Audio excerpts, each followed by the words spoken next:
have we robbed ourselves of the joy of giving because of automatic deductions? If you need hope, come closer. If you need fire, come closer. He turns the broken into gold, and the dry bones start to move. So Welcome to Pulpit, the podcast. Hey, good morning. So we're just talking to each other for real. Yeah. We're just having a real old conversation. But that's what, I had this conversation with this guy about, from this Increase Your Giving company. And dude, he's pulling up all these demographics and he's showing us, he was talking about our pay. One of the things he was talking about was like what we're paying. And that's what he said was you're doing double the work for half the pay. Yeah. And he was like, he told me, he's like, what's your salary? And I'm like, well, I made about $76,000 a year from the church. And he was like, you are below the median income in your area, and you're the top paid guy. And he's like, that in and of itself speaks to like why it would be important for you all to increase your giving. Yeah. And man, I loved the stuff that he was talking through because it was all about culture, not about, it wasn't about like, the way that you're asking. Mm-hmm. It was, it sort of was, but it was like you're not developing a culture of giving. Mm-hmm. And so you can develop that culture where people recognize that they want to give. I know that sounds like funny when I'm saying it because it doesn't, the way he put it, maybe he's just a great sales guy. It could be, but there's wisdom in there too. I was talking with an expert sales guy just yesterday, and I picked up 2 or 3 things right off the bat, and he wasn't even trying to sell me. Right. Well, this guy, don't misunderstand me. They have a program. At the end of the day, what he wants is to work with us as a church, and like we would pay them to coach us through how to do that better. Well, that to me is low-hanging fruit. I don't know him. I don't know any of the data, but just off the cuff, I would say it this way. In a practical example, right now, who stands up when we go to pass the plate? Like, who does that? It's all the teenage boys, right? Yep. We have one leader, and we got a group of teenage boys that stand up and walk. And no one has ever sat them down as a group and been like, all right, stop at every row, make eye contact, pass the plate. Like, there's a legitimate growth opportunity there, Structure. in the primary vein and artery for the survival of the church, right? You've always done something that I've been impressed with since day one, and that's like, keep your money. I don't care. Yeah. We're not here for your money. Like, we're here to spread the gospel. But we also, like, there's the other side of that as well. And, it goes straight back to salaries. It goes straight back to people and how hard they're working and worrying about burnout. Like, these are conversations that you and I have all the time. And or over the years that we've been working together, there'll come a season where it's hard for you or it's hard for me, and we're just encouraging each other. And you're just like, man, my team, one of the teams that I run, you're like, you have got to get your people out of the building at a reasonable time. So those are real conversations about how hard people are working, which lead into conversations about burnout.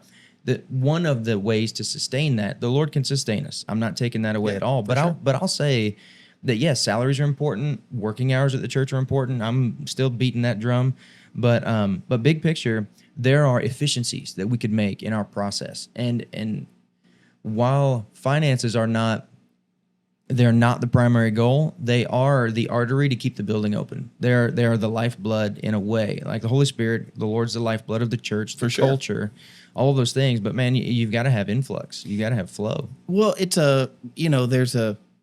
there's a culture that's being developed, whether you like that or not. It reminds me of Vodi Bakum when he used to say, to dads, he's like, you're going to lead. Whether you try or not, you're going to lead. That's your role. And I think you kind of have the same thing happening at church. My stance on we're not going to pander to somebody to try to get their money. Mm-hmm. That's my stance. Yeah. But it's easily flipped around to be like, they don't want me to give. Yeah. And that's not the truth either. Yeah. And I want you to give because the Lord wants you to give. The Lord tells you, I will pour into you. I will, yes. There is. Maybe we should do a whole podcast on that. Like there's a knife's edge of what we're called to do, what we do as individuals, and how we look at finance in the church. Like, yeah, man, I have no idea what direction this podcast is going, but I'll tell you that's worth delving into. I think right there, well, Sunday's an example of that to a point, though. Because this past Sunday. In regards to culture or giving? Yeah, both. Yeah? Okay. Because think of it with me for a second. What did we do Sunday? We had a barbecue, a celebration of our 15-year. Man, we had 400 plus people sitting outside in the blistering sun. Literally blistering. I don't want to talk about it. Oh, no. Did you literally? Dude, I haven't blistered yet, man. I've been aloeing my forehead area, which I've got that creeping back, receding hairline anyway. You're kind of not great in the sun anyways, right? Pale anyway. Yeah, So, okay. yes, not great in the sun. But anyway, so 400 people out there worshiping in the heat. I mean, We went from 10 a.m. to, it was supposed to be noon in its typical Salt and Light fashion, which went to like 12:30. I think that was the number. 12:30, Yeah. right. And that's a whole nother thing is about timing, man. Yeah. People have got to trust us with their time. Yeah. So I want to work on that as part of our culture as well. Right now, we have a reputation of going late. Yeah. And that's not healthy. It's not. You've got that core group of people that are like, go for hours, and I understand that. But I think you're right. I think if we're going to be honest with people's time, we're going to be honest with people in important matters as their spirituality, their finances, their relationships, all those things, then we have to be genuine in the time that we have with them as well. I think that's Have you ever had somebody that you love, like genuinely love, that tries to call you, but you go, I do not have time for that phone call? Yes, without a doubt. It could be that somebody genuinely loves the church, wants to come, but looks at us and goes, I don't have the time. Yeah. And that's a sad reality, But it's a true reality. Yeah. Somebody said it to me like this. It was Bill. it was Bill.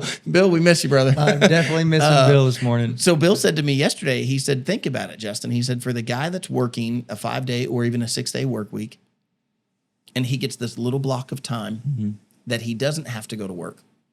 And then he takes of that little block of time that he doesn't have to be at work, and he sections some of it off and says, I'm going to go and I'm going to worship.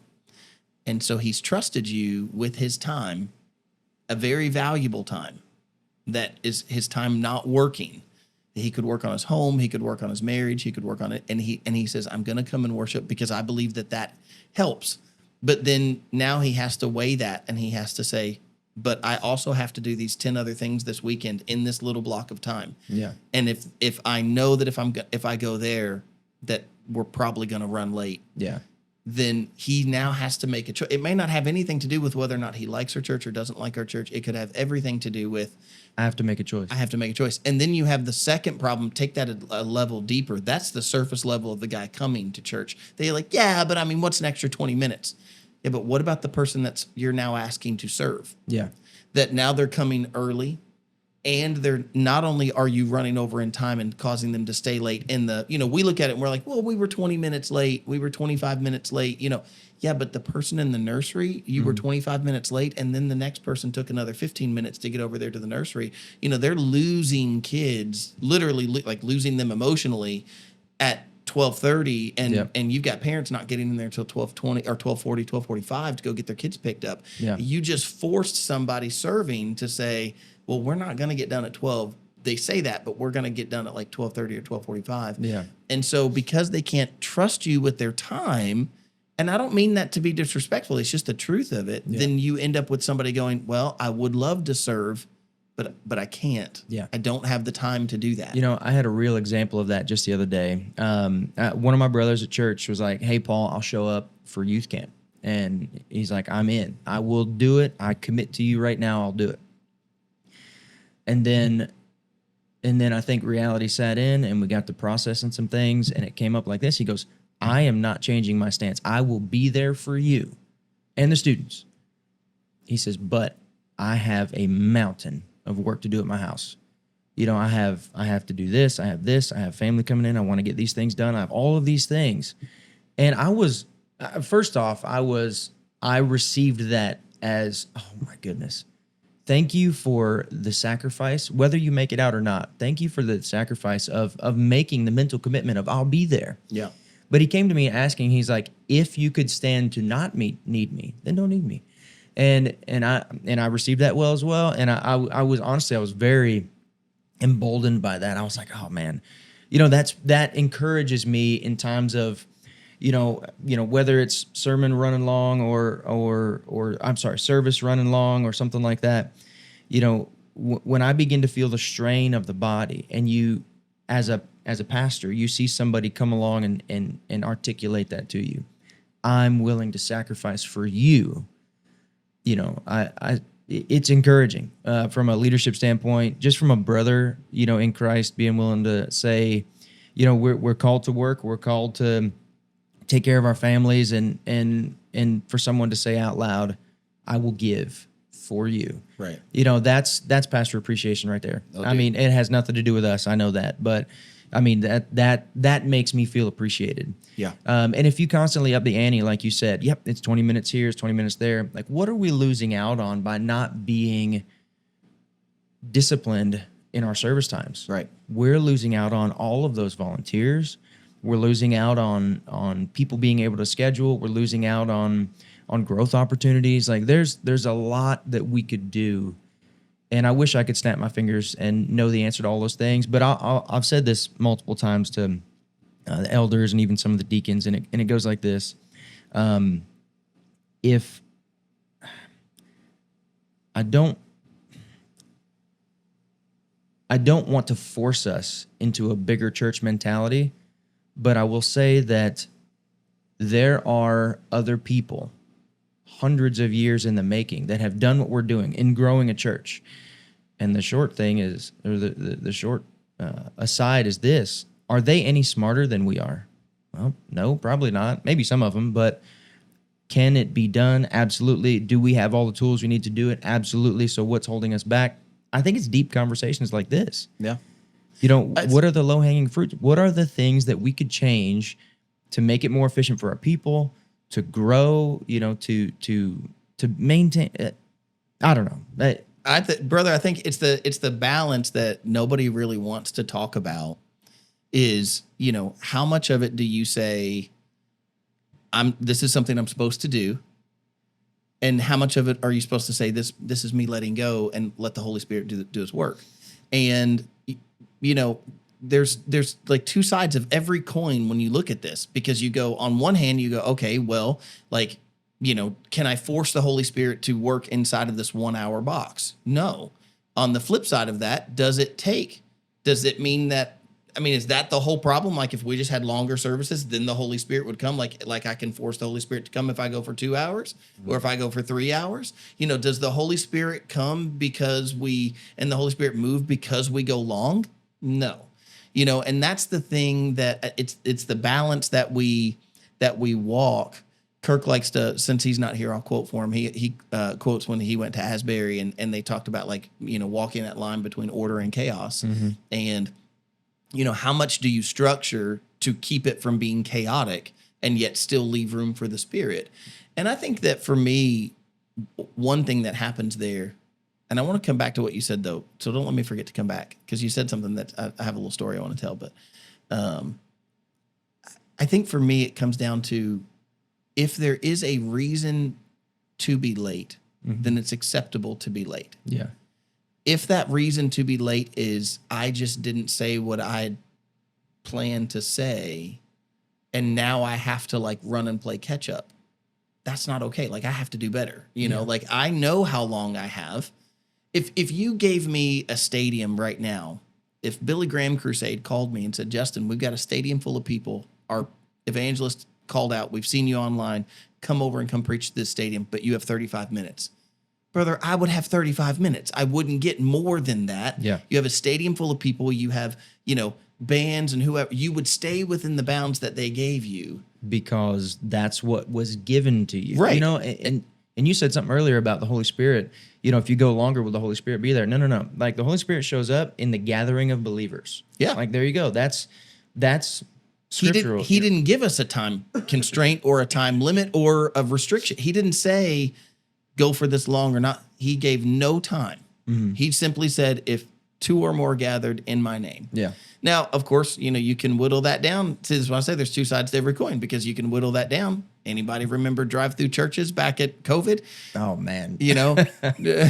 people driving, leaving their windows, like cracking their windows, and there'd be this really happened. Did you remember these? No, because I was going to Salt and Light at that time. Oh, that's true. Amen. Okay, good point. But there were like churches that were like, you drive to this part and the choir would sing a song or the band would like sing a song. You drive to the next part and you make your offering. You drive to the next part. They say a little devotional and you drive out. And it was like each section was like, it was like a 2 minute, 2 minute, 2 minute. And I'm like, that feels funky. You know, yeah, dude, that's insane. That doesn't feel right. No, I actually don't remember those. So whatever the drive-through church was, that was a phenomena that I missed. That's funny. So I was going to a local church and I loved it. I got out of the military. I was going there, and then all the churches shut down for COVID. Right. And my wife and I did the online church for a while. We watched probably 2 or 3 weeks. Yep. And I was like, but both of us together as adults were like, I need people, and I'm not scared of this virus thing. Like, I mean, we were still worried. Nobody knew. Nobody at that knew. point. Right. It was unknown. But I was like, I don't care. I want people. I want to sit in a pew. I'll sit in every other pew. I'll sit 6 feet apart. I don't care. I want to be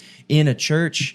And even that, I remember we showed up one week and every other pew was like Blue caution tape. taped off or blue taped off. And then the next week we ripped all that stuff down. We're like, forget it, man. That was your father-in-law.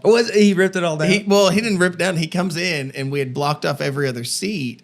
And he goes, can we take this down? Yeah. And I was like, you're grown adults. Like, this is the whole thing. I keep telling everybody. I remember saying this then. I'm like, when did Walmart become the health department? Yeah. That they get to make calls for what's healthy or not healthy by telling me how to go down aisles. Like, we're asking Walmart to act like some sort of doctor or some sort of specialist in diseases or whatever. Yep. Same thing for church. I'm like, they said to me, I remember somebody said when Jerry started tearing that tape down, and they were like, what are you going to do if somebody says something about us not social distancing? I'm going to be like, I didn't know what 6 feet was. Yeah. Like, what? I mean, you're asking me to make sure that I pull out a tape measure, and I'm not going to be the social distance police. Like, if you feel like you're 6 feet apart, great. You know, like, Yeah. I'm not here to judge that. That's on you. Right. Yeah. And so, anyways, I'm like, you're grown adults. I do remember, I don't know if you remember this or not, but mid 2020, the church was kind of growing, but we had some people who were scared and they wanted to wear masks and stuff. And so we're in a church with a 3-foot aisle, and people with masks were sitting on that side, and people without masks were sitting on this side. Yeah. And there was like 3 people here, and the whole unmasked side was completely full. You know, Shoulder to shoulder, hugging each other. Right, and I'm patting on like, the back. well, Oh. and yeah, that didn't last long. The people who wanted the mask were like, we can't take it. They couldn't come in. Yeah. So anyways, man, I don't know how I got off on the. Yeah. I do know what I wanted to tell you though about what you were saying a minute ago. So you were saying like, you know, people who've gone before us and who've done this before us. Yeah. Do you remember at church when we did the Lord's Supper? Yes. Yeah. Yeah. So here's Justin. I just have this crazy idea. I'm like, we are not doing communion well. You know, Jesus was sitting at a table.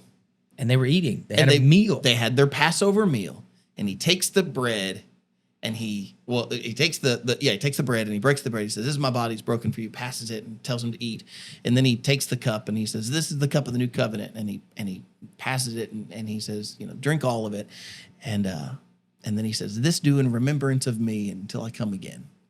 And I'm like, man, we are passing crackers and little cups Little of brick, juice. yeah. And I'm like, that is not what was going on. So I'm like, man, we can do better than that. Yeah. And so I'm like, I have this idea. I want to do, me and my stupid names. I'm like, I want to do the Lord's Supper. Yeah. We're going to do supper. And then at the end of supper or the beginning, we're going to literally take bread and we're going to break bread and we're going to do the Lord's Supper. We're going to do communion and do this in remembrance of him. So everybody has like a cup of juice. Yep. And everybody has bread, unleavened bread. And we're all going to take that and we're all down in the basement of that small church. Yep. And the first time we did it, we filled that basement up. That basement could have held 50 people and we had 60. Yeah. It was awesome. And we did it a second time. And the second time, because the church was in the middle of its growth thing happening, second time we did, there was like 140 people there. Yeah. You cannot get everybody in that basement. They're literally like up the stairs and whatever. Yep. And Jameson and Ann came to me and like, Justin, what do we do? And I'm like, I don't know. And I'm like, what do we do with all these people? And Ann's like, the only place big enough is either outside or in the sanctuary. I'm like, let's get them up to the sanctuary. So we tell everybody we were going to do this supper downstairs, but we're like, hey guys, We're going to have to do this communion portion upstairs, and then we'll dismiss and come down after. Come grab yourself something to eat, and then find a place to sit anywhere in the church. Yeah. Literally anywhere, like upstairs, downstairs, I outside, would think I was eating on the front steps. Yes. Yeah. Okay. So you remember this. So we all head upstairs, and now we have 140 people maxed out in this little church. And Jay goes, "How are we going to get all the stuff to them?" And I'm like, "I don't know, man. Put it up front on the table, and I'll get the deacons to pass it out to everybody." Dude. And so he goes, he's walking forward, and he turns around and looks at me, and he goes, "Isn't this just how we used to do communion?" And I remember I was like, "Oh, Yeah. see," and for me, it was like this lesson of like, maybe they've done it this way for a reason. Uh-huh. And here I am like thinking I'm being ultra creative. And then the problem is, well, you got 140 people. How do you get bread to 140 people? Yep. How do you make sure, we didn't know 140 people were going to show up that night. So how do you take what you planned for 60 and make it And more than double it. right? So we have small little pieces of bread, like the whole thing just And you're like, oh, this is why. Okay. the whole thing just like flipped on me. And I'm like, it was a realization that I'm like, maybe some things are that way for a reason. Yeah. Some lessons have been learned. I would say that there's a balance. We talk to two sides to every coin. Man, it's so true in this as well. If you never challenge the norm, if you do it that way because that's the way they've always done it, I think it's okay every now and then to go back and learn the same lesson again, as long as it doesn't hurt you, And we just have to be wise on what avenues we take there. So, yeah, that to me was a fun lesson to learn, and then at the end of it, we're like, oh, that's why they did that. Now I get it. Now I get it, but that didn't hurt us at all. So that was good. No, and actually I've wanted to do it again. I mean, obviously, there's probably more of a lesson there in, planning. But back then we couldn't plan. The growth was happening so quick, you couldn't plan for it. Every time you thought, and remember, I'm coming from a mindset of every time I used to do something at church, nobody showed up. Yeah. Because there wasn't anybody to show up. Mm-hmm. And so coming out of that and now being in a mentality of like, hey, when we say we're going to do something at church, whatever you think you're going to have, double it. Yeah. That was a new thought for me. Yeah. Now I'm kind of growing used to that. Here we are 5 years, 6 years later. I'm kind of in that mindset of going, the thrift store is an example of that. Yeah. Everybody's like, oh, that thrift store is going to be, that's too big. You rented too much space. Why don't you just rent the first third or whatever? And I'm like, nope, we need it. I remember when I was putting in the registers. Yeah. Now, I don't want to name names, but there's a few people that were like, why are you putting in 4 registers? And I'm like, you will need them. And then we were there opening day and there's like lines of people off of every register. Yep. And so, I've grown used to the idea a little bit now of, hey, think a little bigger than you want to think. Think ahead of what it could look like if you don't have enough. So there's probably more of a lesson than just, hey, make the bread smaller and smaller cups of juice. Or, I'm sure there's other lessons to be learned there. But I just think there is a humor side of like, oh, I think I get it. Now I see. Right. Something tells me church pews were that way. Somebody was like, hey, if we just put a bench here, people could slide in more than if we put a bunch of chairs. Yep. Chairs take up space, that you could get an extra body in if they could just squeeze a little bit. Somebody's like, hey, I got that. Yeah. Church And pews are invented. Yeah. Now we have a bench. And and then churches grow and they're like, well, we might need the sanctuary for, weddings or something, some big event. Let's have chairs so we can move them. Right. So there was another, Right. another bit of growth there. And I think take that to, man, I didn't cut you off. No. I think if we take that to the idea of what we were started with when we talk about like giving, there's two sides to that coin. Churches have a bad rap of just wanting someone's money. Mm-hmm. In other words, they want someone there because that person can be a giver. Yeah. And so they're doing anything that they can do to keep that person happy so that person will continue to give. It becomes ministry for the sake of ministry, or giving for the sake of keeping our thing going. Yeah. And I think that's the thing that I want to combat. At the same time, the other end of that coin, the flip side of that coin, is giving is a part of worship. Yeah. It's biblical, Mm-hmm. and you cannot avoid it. And some people get annoyed because they've seen what churches have done with giving. That then on the other end, you have people that are like, well, I don't ever want to give because that's all the church wants. And that's not good on your end. Like that's, you are being disobedient to what God has called you to do. Yeah. And that's what when I talked to this guy, man, we took a long time to get here, but when I talked to this guy on this phone call the other day, I'm on the Zoom call with this guy it was called Increase Your Giving. I'm not trying to plug him. I don't know anything about him other than this one call. I was impressed with, he had pulled up demographics about our area, people in our area. And he was like, in your area, the median income is this, from where your church sits, median income is this, meaning if people were in a culture of tithing, then your income should be, and he's looking at the number of our people, the number of the median, the median income in our area. And he's looking at me and going, your number of church giving should be $1.8 million a year, which we are not. Yeah. And he's like, that's if we have a culture of people that say, I want to give 10% because biblically 10% is the number that we're given. And I know there's people that love to challenge that right now. And they're like, well, actually, yes, you can actually your way all the way around it. Yeah. But in its simplistic form, in the Old Testament, when God was teaching the Israelite people how to give, he told them to give a tenth, a tithe. Yeah. That's what it meant. In the New Testament, certainly Paul's like, a man should give as he purposes in his own heart. But Barnabas is my favorite example. Barnabas sold everything that he had. Yeah. And then after selling everything he had, he gave all of that to the church. And then he went and became a missionary with Paul and went and planted more churches after selling everything that he had. Yeah. And I go, well, that's way more than a tenth. Yeah. So So the Lord called him to do that, and he in his own heart, he was cultivated in that way. I mean, so if the other side of the coin, there's this idea of prosperity gospel, and if you give, your life will be great and all this stuff. And that's not at all what I'm saying, but you are missing out on the blessing if you choose not to give. One interesting thing in regards to tithe. So being the head of school, I don't know if I'm if we're catching any new viewers or whatever, but as the head of school for Salt and Light Academy, I meet with parents and I'm like, listen, our mission is simple. I don't charge tuition. And even in the interview, most people come in nowadays kind of knowing a little bit about that, but every now and then I get what does it cost to go here? Not a thing. How about a crisp high five? Anyways, I try to be a little more professional than that, but I feel like I have to have this conversation every now and then with someone that I know is a strong believer and is founded in the Word, and I sort of feel those situations out every now and then. Or if someone openly says, well, I'm tithing over here at this church, I'll just move my tithe over when I bring my kid over. And I'm like, I need you to understand something. Your tithe is the Lord's first. Yeah. And if you weren't coming to a tuition-free school, your tithe wouldn't cover that. I said, you still need to tithe, whether it's our church or any other church. Yeah. But your child's education is different from your tithe. Right. And a lot of people, not a lot, I would say about 50-50 of the people that I say that to, I get that look that's like,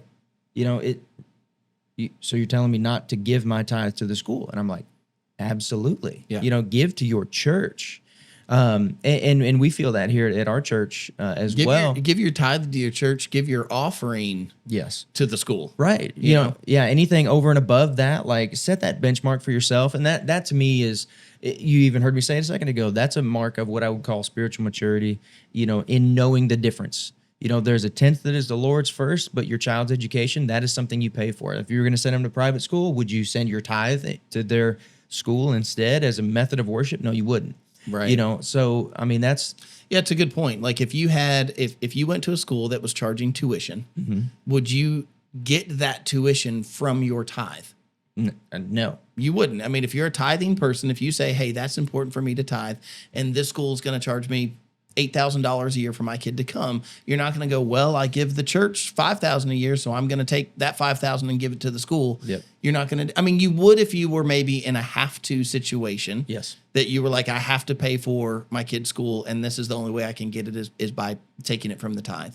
But I don't think that that's the case for most people looking at private schools. Yeah. They're probably not taking it from their tithe because they probably still see their tithe as important. And man, what a great distinction to put there to say, give your tithe. And then you still, I mean, I think for the school, like we're not telling you we don't want you to give. That's the same thing I'm saying, like from the pulpit when I'm like, hey, keep your money. I don't, it's true. Like, I'm not here to pillage for your money. Mm-hmm. If you have the mentality like, I don't want to do whatever at church because they're just after my money, keep your money, Donald Duck. Like, I'm not after that. You should T-shirt that. Keep your money, Donald Duck. Oh, Kelly wants me to coin.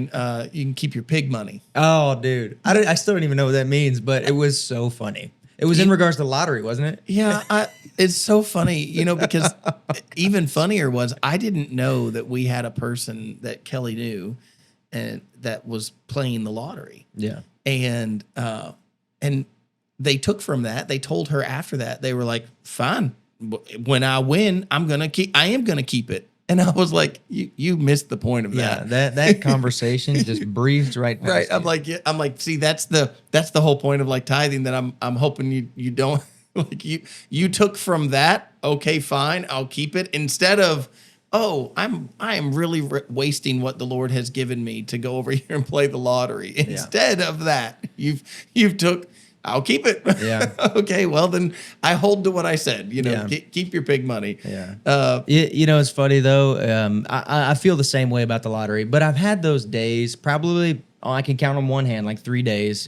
Throughout my life, age when I was old enough to buy a lottery ticket to now, and I've got in on some pools with guys at work. But it's a social thing, whatever.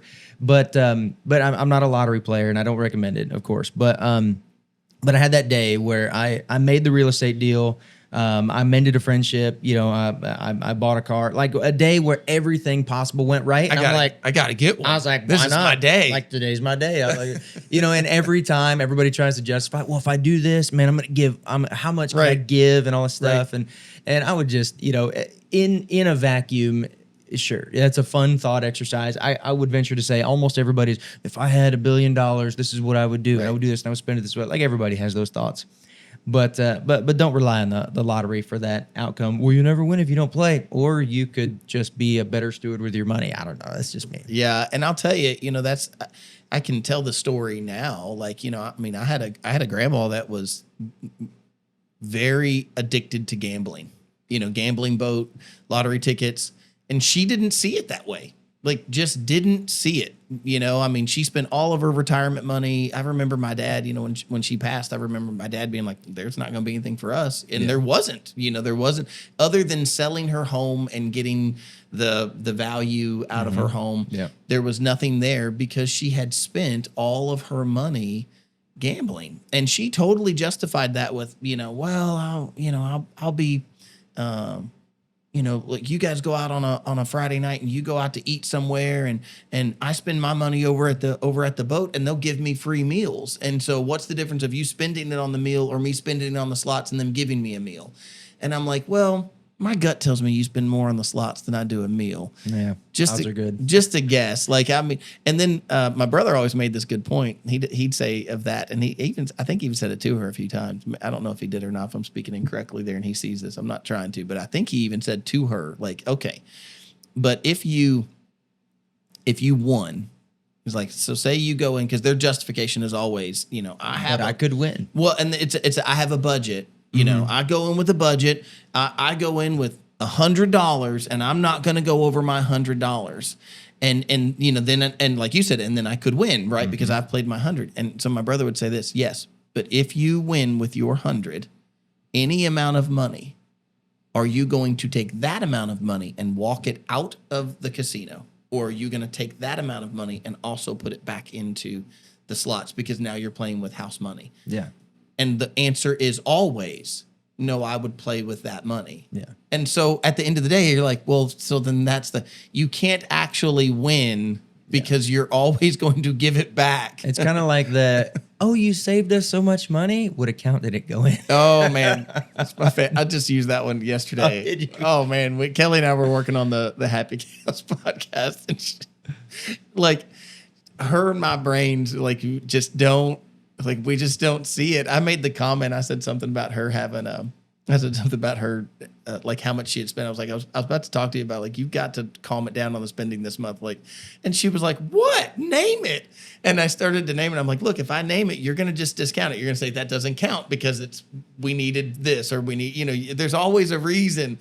And the first thing that I named, she's like, no, why would we take that out of that budget? And I'm like, because it's money. Like it has to come out of somewhere, you know. Our brains just don't see it the same way. And so she'll say that to me right now. That's my favorite line. She'll go, "I'm saving us money." And I'm like, "What account's that going into?" Oh, dude. Yeah. I got that from my daughter's father-in-law, Stevie. I forget if we covered that on a previous podcast, but it's definitely seared in my mind. What account's that going into? Yeah, you know, and unfortunately, I'm in the relationship where that has to be reflected back at me most of the time because I'm in my relationship. My wife is a spender, and I'm the free spirit. If you Dave Ramsey at all, and you know, it's easy to go from a life of where you're making tons of money. I want that thing, or I'm investing in this hobby. I'm like, oh, I'm going to get that. But so when I apply that saying, I'm applying it to myself. Oh, man. Like, oh, I'm going to save us because this is on sale. What account's it going in? Oh, man. So it's convicting and funny. I'm a big fan of when I can do something that I legitimately was going to spend X and I end up spending Y. Mm-hmm. I love to take that as an amount of money to go, I was going to spend that. Yeah. So let's go put that in savings. Yeah. That's an exercise that is not easy to make happen right now. Yeah. Well, that's fair. You know, like, but I tell you, we did do pretty good with, we just paid off Kelly's car. So when she came into the relationship, she had a car payment. And so we just paid off that car. And do you want to sell it? I know you want that 4Runner. I did so bad. One problem you have there is, man, 4Runners hold their value. Yeah, they do. There's no doubt about it. And I look at it, and it's tempting for me because I've looked at it before, and I'm like, low end, we could get like 21, 22 grand for that 4Runner. Mm-hmm. And I'm like, man, that's at the low end. The higher ones, the higher end ones are even more. Yeah. And I'm just saying the ones that are asking more, I don't know enough about their engines and whatever to know which ones are the higher packages. But we just paid it off. And that was like right at, I want to say it was like $535 a month. Yeah. And so, huge benefit. dude, that's huge. I mean, that's a raise. Does that go in savings? Well, the answer is yes. Awesome. Yeah. Well, now that's discipline, brother. That's cool. I say savings. I mean, it's sort of savings in the sense of what we've done is I had it stupidly. I took a car payment for my van. Mm-hmm. I have enough money that I could have paid that van off. I could have bought it in cash. And I was like, man, why do I want to spend my liquid cash like that? You know, because I bought it from CarMax and they're like, oh, you're going to, there's no interest into they're building an interest in. Yeah. But, they're like, it doesn't matter. You're going to pay us X dollar amount right now, or you're going to pay us that over the course of the next 5 years. And I'm like, well, let me just pay it off in 5 years. Well, the problem is life changed. And now I'm like, I don't care where I owe like $5,000 on it. And I'm like, I still don't want to give up the $5,000 in liquid cash. So I keep paying it. But anyways, we took the 535, and we're just reapplying it paying that off faster. Right. To make that go. That debt snowball is so cool. Yeah. I love that. And so we are really disciplined in that way. And we have an amount of money that we set aside every month, and we go, this is our amount of money that we put over into savings, and we just kind of allocate it. So we're really good about that. Mm-hmm. The thing we're not good about, this is where I'm at. We're not the government. So just because you had it I think with Kelly, it's like, oh, we had that we could spend, so I'm going to spend it. And I'm like, but if you don't spend it, then you could put it over here, right? Yeah. And so I think that's the thing is, for me, I'm always like, if I could save a little bit here, then I'd love to put it back. Yeah. And I think Kelly's like, we saved a little bit over here so we can go buy. Yeah. And so that's the difference. I mean, I got to admit, I resonate in some ways with that because I love buying things, and it's, I could justify a lot of it. I want to build I'm silly enough. I want to build a pull-up bar at my house. Yeah. That's value add. I'm building my body. I'm able to run and do a Murph every day, which I did one yesterday. Did you really? I did. It was stupid. We'll circle back. It was hot. It was hot. But anyway, so I could justify things like, things for the house or things for the animals. Like we're reworking my wife's rabbit growing operation right now and all kinds of stuff. So like we're investing in the farm. And Y'all are butchers, man. dude, I'm telling you, I support this message. We're sustainable. Anyways, that's a whole nother side conversation. Does she do those rabbits with you, or is that all you? No, we'll call it 95% me. Like I do all the hard work. She does the cute and enjoyable part of raising them and playing with the babies and all that stuff. Like she loves her part of the job. Wouldn't it be hard for you to go and take care of those babies and then slaughter them? Yeah. No, Yeah, it wouldn't. It wouldn't. The look on your face was like, nah, I could do it. So the beauty of it is there's a cycle of cuteness, right? So these are cute. These are like wonderful little babies. And then by the time they're big enough to process, that's the nice way to say that. By the time they're big enough to process, you've got another batch of cute babies. And it's just like, here you go, So I don't even worry about those, they're in harvest stage. Does it ever hit Sarah? Does she ever like start to think to herself like, I'm playing with this one and it's gonna die? No, not at all. No, it's good. But that's farm life at its best. So all right, I don't know why we're talking about this right now, but But what are you doing with that? So you process. Mm-hmm. Do you sell the meat? Some I barter. I text messaged a guy earlier today about trading for beef. Rabbit meat for beef? Yeah. Wow. Yeah. Well, I mean, beef, I don't know. Some beef like steaks, $15 a pound. Rabbit, if you were to buy it at like Crestwood Meats, like $8+ Really? dollars a pound. Yeah. Okay. And I don't know. In short order, I could probably be turning out more poundage of rabbit than a beef. In probably 6 months, I could have a rabbit operation where I was turning out, I don't know. What do you get out of a beef? 600-800 pounds of meat, maybe. I don't know. I haven't processed one in a while. I could do that in rabbit in very short order. Really? Yeah, absolutely. I could one beef. Now, if you've got a herd of cattle, I can't keep up with that. But if you were just like, I'm gonna raise a bottle fed calf, I'm gonna raise it up and process it when it's the right size. What are y'all putting this rabbit meat in? Like rabbit tacos? Rabbit tacos, shredded meat. I mean, anything you would put chicken in, because it's white meat, comes out like chicken. Yeah. So anything along those lines. A lot of people like rabbit stew. It just kind of flows, But any shredded meat, dude. Rice and rabbit, a little onion in there. Simple as it gets, but it's amazing. If we ever hit an apocalyptic state, I'd become a vegetarian because I couldn't do it. I'll tell you what. You could do something, and I'll barter you all the rabbit meat in the world. See, there you go. I'm trying to like go to this is silly. I'm trying to go to this lawnmower dealership and like maybe negotiate an $8,000 UTV or an ATV or something. And I'll be like, how long would it take us to pay this off in rabbits? I think it's great. I might even go after this podcast to see if this guy would do it. And I'm like, I don't know, maybe. You know what? You literally never know. People might be like, oh, yeah, my family could totally use this sustainable, a farm to table meat, all this stuff. You just never know what buzzword is going to land with somebody. And next thing you know, Paul might wind up with like a mini cab Kubota tractor bucket, all this stuff. Y'all, we're putting this right here, now. If you wanna help out Paul Thomas with the ATV by buying some rabbit meat, or bartering for some rabbit, he's got it for sale. Yeah, and truthfully, I didn't get into this as a business at all. We just got into it for meat for the family, which is the reason we got into it for eggs, and we ran eggs or chickens for a long time.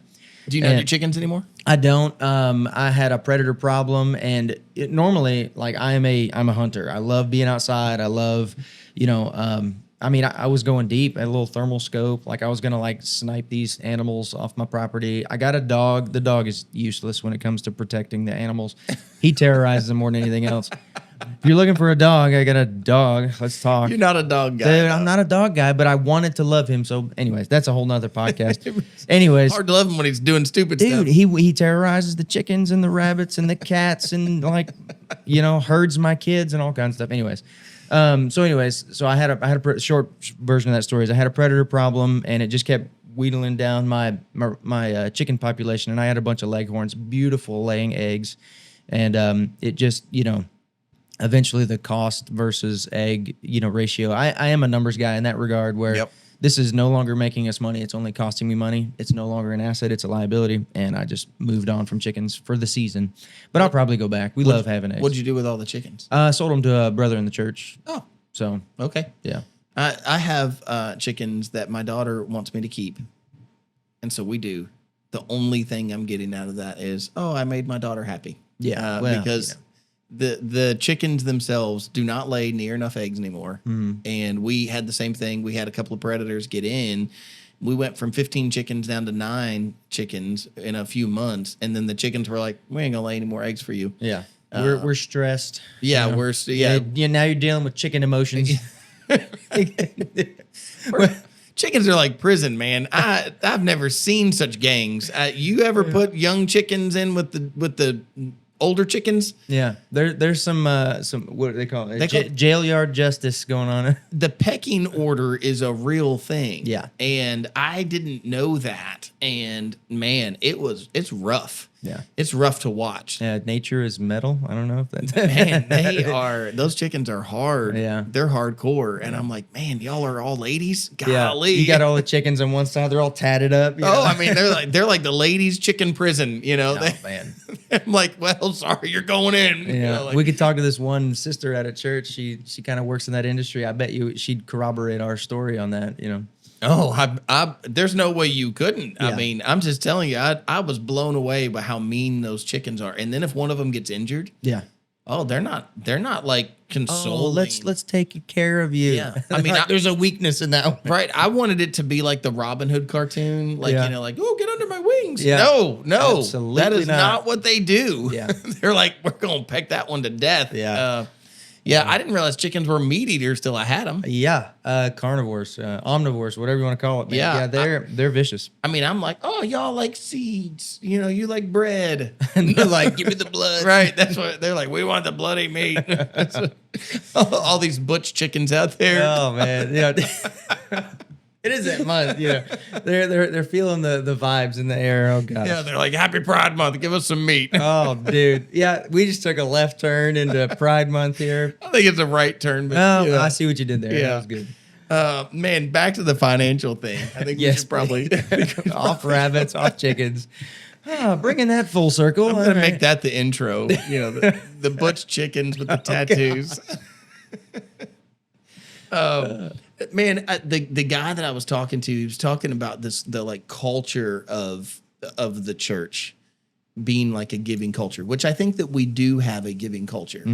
But man, he used a term and he just like threw it out and it lodged in my brain. And he was like, most people in churches are tipping God instead of tithing. And I was like, oh, what a line. Like when I think about that, if I take that, maybe he didn't mean it this way. Maybe this is just me playing with that line in my mind. But I think about like if I go to a restaurant and I know that the expectation is to tip, but then I kind of wait to see, did they give me good service? Did they not give me good service? And if they don't give me good service, then I will still tip because I feel like that's if I go in a tipping culture and I go and I tip I know I'm going to tip, but it's like, man, if you gave me bad service, and I was here, I'm totally not going to give you, 18 or 20% or 25%. No way. I'm going to look at it and be like, I was here for 25 minutes. And so reasonably, minimum wage is whatever. I'm going to throw a low tip because and I'm only talking if you like gave me like bad service, right? If I was irritated at the place, I'm not even going to tip you 18%. I'm going to throw you $3 or $5 and walk out and I'm going to be fine with that because you gave me bad service. And I thought about that. I'm like, when he just said that, he was like, we're over here tipping God instead of tithing. And I thought, oh man, what a thought that how many people are doing that with our finances.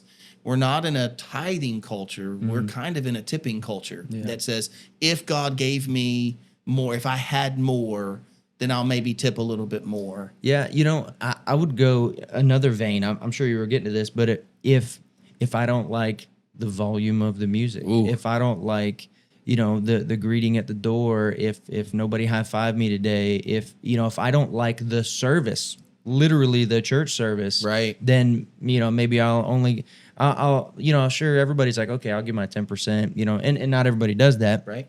But then I'll give based on how I feel. And that's where I'm going with the tipping service. Yeah. Maybe there are literal a service markers. Now, don't get me wrong. We talked in the beginning about how it feels to, as a church, as leaders of the church, to want to do better, to be more efficient, to do our part better. Right. Like, yes, we want that. And by proxy, it will probably increase the giving. Probably. Like, we know that. But if you look on the other side of the coin, if we do better, we'll get tipped more. God will get tipped more. You know what I'm saying? Like, that's a new school of thought. Yeah, when he said that, it lodged in my brain. Yeah. And even just for me personally, like, I felt convicted at the idea. I'm like, man, am I doing that? Am I over here tipping God? Even on the other end of tipping, like, I talked about like the negative end, but even on the positive end, like, okay, I had great service. So then I look at my bill and I go, well, I mean, for my family, you don't get out of anywhere for under 100, So I look somewhere and I go, okay, so here's $100 for us to eat somewhere. So now I'm going to throw 25%. I'm going to put $25 in to tip because I had better service. And I think to myself, am I doing that at church? Am I like, the Lord? So the Lord gave me a little more, we had a good month on social media or whatever. And so, but is that really like, I guess what I'm saying is like, is that like really tipping from am I tipping the Lord? Am I really tithing from the heart, or am I like out of this obligation of, I'm in a tipping culture? Well, I did better, so I will give more. Or the Spirit moved in my life. It was convicting. It was an uplifting sermon, and I felt good about it. Right. Then I'll give more. Right. I was thinking the other day, about, back when Walker Fabrics, when I opened a fabric store with my family, there was a moment in time when we were really struggling. And I remember like getting something. Like one time I had a bonus so before Walker Fabrics, I was at Arby's, and their bonuses, it was annoying while I was there because like I was getting a bonus 6 months after the fact, like whatever I did 6 months ago, I'm getting a bonus for that 6 months later. Like, back in the first quarter, you did what your store did, whatever. So here's your bonus. And so we had opened the store and we were really struggling. And I remember I got contacted and they were like, hey, you got another bonus check in here. And at the time, it was a lot of money for me. It was like $3,000 or $4,000 or something like that. And I remember being so excited to run and get that $3,000 bonus or whatever it was, so that I could give all of it to our business that was struggling, because I knew the business. I didn't look at it and go, oh, well, like I'm going to take $300 of my $3,000 and give $300 to my business and keep the rest for my family. It literally didn't even cross my mind. It was like, hey, we needed $3,000. This $3,000 is coming in as a bonus. Hey, how perfect, Yep. I was excited to give it all. And I thought to myself, I'm like, man, when is the last time I was like that at church? That I'm looking at the church and going, I have this whatever coming in, and it doesn't even cross my mind that I'm going to keep 90% of it. Yeah. We always talk about the 10% of tithing. What you're really saying on the opposite end of that is like, I'm going to keep 90%. Yeah. When's the last time I got a nice check from doing something on social media and was like, oh, I'm excited to go give this 100% of this over to the church. Now, granted, I mean, I'm in a different place now. Money is not as scarce as it was 25 years ago when I was, coming out of Arby's, and, maybe 20 years ago when I'm coming out of Arby's and, opening a fabric store. Money is different. And so, I'm sure there's other factors there, but I'm just saying, like, that culture of I want to give to the Lord. And, man, I have some thoughts of like how to maybe change that. But this guy that I was talking to, that's what they have, is like a whole program to say, here is a way to build a culture of giving that says, hey, we want to be obedient and we want to be generous in that obedience. And maybe that's like the whole thing is, I'm always on the kind of obedient side. I want to do it because it's biblical, and I want to do it because God gave us some instructions about how to do it. I want to do it that way. But there is a side of it that says, yeah, but if I'm generous in my obedience, not just obedience out of obligation, but like a generous obedience to say, I'm just excited to give to the Lord. And if that was the culture of not just me, but if that was the culture within the church, what would that look like with 500 people there? Oh, yeah. Dude, I've got a thought. And this just came to me. Have we robbed ourselves of the joy of giving because of automatic deductions. Ooh, so hang on.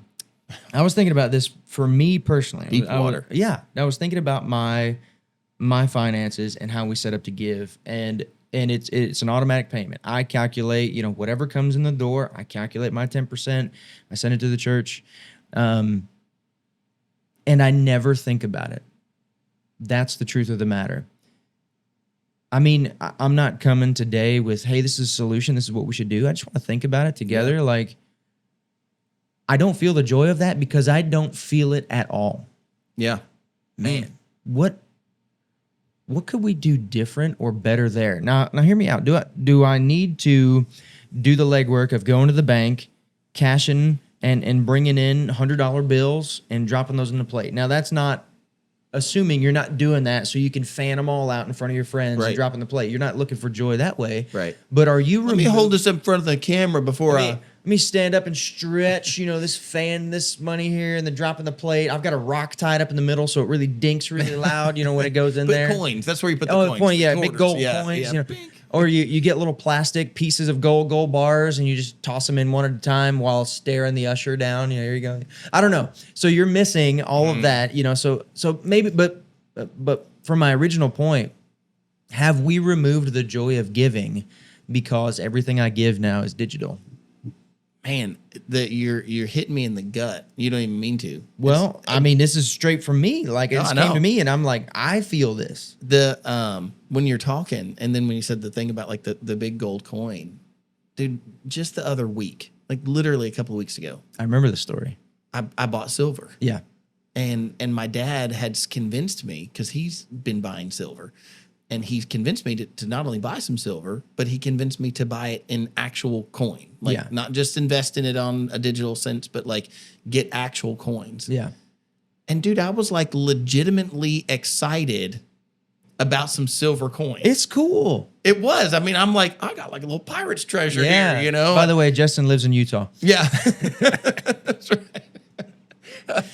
And so I have these like actual, it's not that much in actual, I didn't have that much money, but but it was enough that my dad's like, hey, every coin is worth $76, something like that is what. So it's like an ounce, like a 1 ounce coin kind of thing. It's 1 ounce coins. Yeah. So when silver goes to $150 an ounce, right. You can easily count it. You can be like, oh, this is $75 today. And then based on the market, you can pick it up again and be like, oh, it's heavier now. Now it weighs more. Now it's $150. Those sorts of thoughts are going through my head. I'm literally picturing, I said the Donald Duck thing earlier, I'm literally picturing like Donald Duck, like swimming in the gold coins, or maybe that was Donald. Yeah. Yeah. Donald Duck. No, it was the uncle. Yeah, Donald. Because there was Daffy Duck. He was Looney Tunes, and it was Donald Duck. He had the nephews. Scrooge McDuck. Yeah, that's Donald. Oh, okay. Is it Donald? Yeah, that's Donald. No. He's the one. Yeah, was Huey, Dewey, and Louie and Donald. That was Donald. Because then you had Daffy Duck was the black one. I thought Donald was like a different guy, and then Scrooge was his own character. Anyways, it doesn't matter. All right, go ahead. No, I think you're thinking of the. Who was the other Christmas story? Yeah, in the Christmas one, there's the nephew. Yeah. But Donald was the uncle. He was Scrooge. Okay. I'm willing to be wrong on this one. I'm pretty certain I'm right about this. Okay. We'll say you're right. So he's swimming in the gold coins. Anyways, that was like, when we were talking earlier and I said that comment, I was talking about that. But then I'm feeling this guilt of myself. Like I literally felt, I don't want to say joy because it's totally fleeting and it's monetary, but I felt a happiness over these like handful of silver coins. Yeah. That I'm like, I got a pirate's chest right here, I'm all excited. And plus it was even cooler in my mind because we were getting ready to talk about the parable of the talents on Wednesday night. Yeah. And that was very shocking to me when I found out, because when we hear, the parable of the talents, right? Yes. One guy gets 5, one guy gets 2, one guy gets 1. Mm-hmm. The master was going to leave. Jesus is giving this at the end of the Olivet Discourse. He's saying, this is what it's going to be like in the kingdom.